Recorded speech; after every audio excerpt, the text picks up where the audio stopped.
This clip is brought to you by Merrick Health, the premium telehealth network from Derek More Plates, More Dates. Get your blood work and hormone optimization done under the same roof. Enjoy this clip. As you're getting yourself introduced to, as you start running again, you got to do what you did. Just do run walks. You know what I mean? Like, this is an example of something you could do.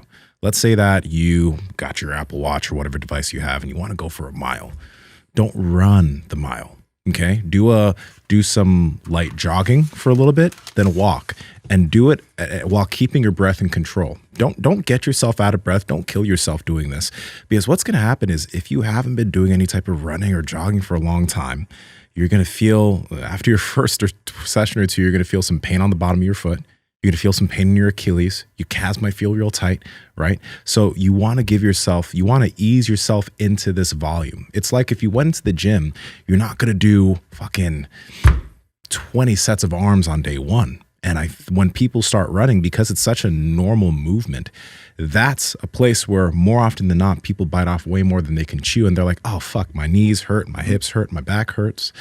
And then there's even the aspect of the way you strike your foot on the ground, right? If you start doing some jogging or running and you're heel striking each step, heel to forefoot, you might notice that you're going to be feeling some pain in certain places. So I know people go back and forth on where to strike, but I mean, from what I've been looking up in terms of people looking at how individuals with good feet strike the ground, it should probably be midfoot to forefoot. You shouldn't be using your heel that often when you're running. What do you think about that?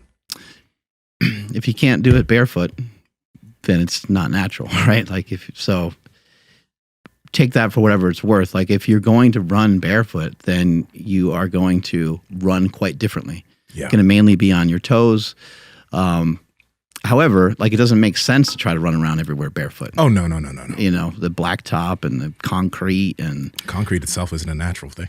Rocks and bottles and like all this shit. You know, you gotta really be careful. And protecting your feet is super important for somebody that's going to start to take more steps, or for somebody that's going to start to run. When it comes to jogging, I don't think that people are aware of this fact, but jogging is made up. Jogging is as made up as a bicep curl with an easy curl bar, or as made up as a tricep pushdown. It was invented and created by one of the co-founders of Nike. You can look all this up. This is information that's been out there for a long time. So jogging is a particular technique, and I don't think people understand that or realize that, because people are like, hey, you know what, you dumbass, when you're jogging, your technique's wrong because you're heel striking. And it's like, oh, really? Well, that's actually impossible, because running is an activity that was made up and it involves heel striking and rolling on your foot. But I mean, why did they create that way? They created it because they created a nice shoe that's comfortable for that. And much like any other company, my company, anybody else's company, I believe it was done with good intentions. I believe it was done like, hey, let's get people to move. Let's get people to exercise. Yeah.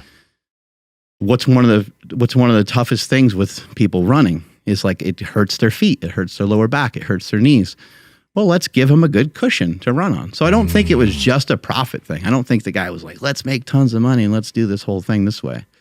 But I think maybe over time it turned into that, because they're like, fuck, we can sell a lot of shoes this way. Yeah. So jogging is in its own separate category. I personally put sprinting in a different category too. Sprinting's like just a different animal. I would like for everybody to be able to possess the ability to do some form of sprint. But it's just a tougher thing to get people into. Like if we can get people to jog and we can get people to run a little bit, that would be amazing. Yeah. Power Project family, we appreciate you checking out this clip. Check out another one. Just go check out another one. Or comment down below and let us know what you liked about this one. But we love you guys and we're going to keep bringing you the heat. So comment, subscribe, and all that good stuff, okay? Peace.